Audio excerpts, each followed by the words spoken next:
राधे राधे।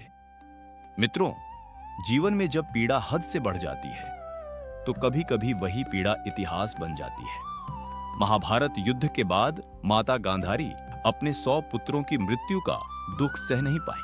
उन्हें लगा अगर भगवान श्री कृष्ण चाहते तो यह युद्ध रुक सकता था, लेकिन ऐसा नहीं हुआ। उसी वेदना में माता गांधारी के मुख से एक श्राप निकला। 36 वर्षों के भीतर यदुवंश स्वयं अपने ही हाथों नष्ट हो जाएगा और द्वारका समुद्र में डूब जाएगी। समय बीता और प्रभु की लीला पूरी हुई। यदुवंश में आपसी कलह बढ़ी, द्वारका नष्ट हुई और समुद्र में समा गई। एक दिन नदी के किनारे एक वृक्ष के नीचे भगवान श्री कृष्ण शांत भाव से विश्राम कर रहे थे। उसी समय जरा नामक एक शिकारी ने उनके चरणों को हिरण समझकर अनजाने में बाण चला दिया। अपनी भूल समझते ही जरा फूट फूट कर रो पड़ा।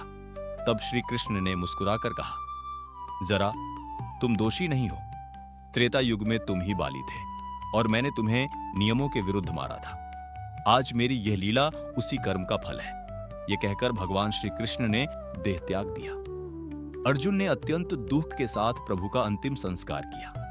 उनका शरीर पंचतत्व में विलीन हो गया, लेकिन उनका हृदय नष्ट नहीं हुआ। वह दिव्य था, जीवंत था। अर्जुन ने उस दिव्य हृदय को नदी में प्रवाहित कर दिया। कालांतर में वही हृदय ओडिशा की पावन भूमि तक पहुंचा, जहां शबर जनजाति के प्रमुख विश्ववसु ने उस दिव्यता को पहचाना और नीलमाधव के रूप में गुप्त पूजा शुरू की। आगे चलकर राजा इंद्रद्युम्न की भक्ति से वही दिव्यता जगन्नाथ रूप में प्रकट हुई।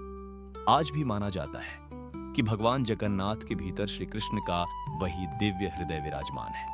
इसीलिए वे दुनिया के एकमात्र जीवंत देवता कहलाते हैं, जो अपने भक्तों का दर्द सुनते हैं, समझते हैं और कभी उनका हाथ नहीं छोड़ते। अगर आपको यह कथा हृदय तक छू गई हो तो कमेंट में जरूर लिखिए। जय श्री राधे कृष्ण और जुड़े रहिए आपके अपने चैनल राधा कृष्ण वाणी के साथ। जय श्री कृष्ण।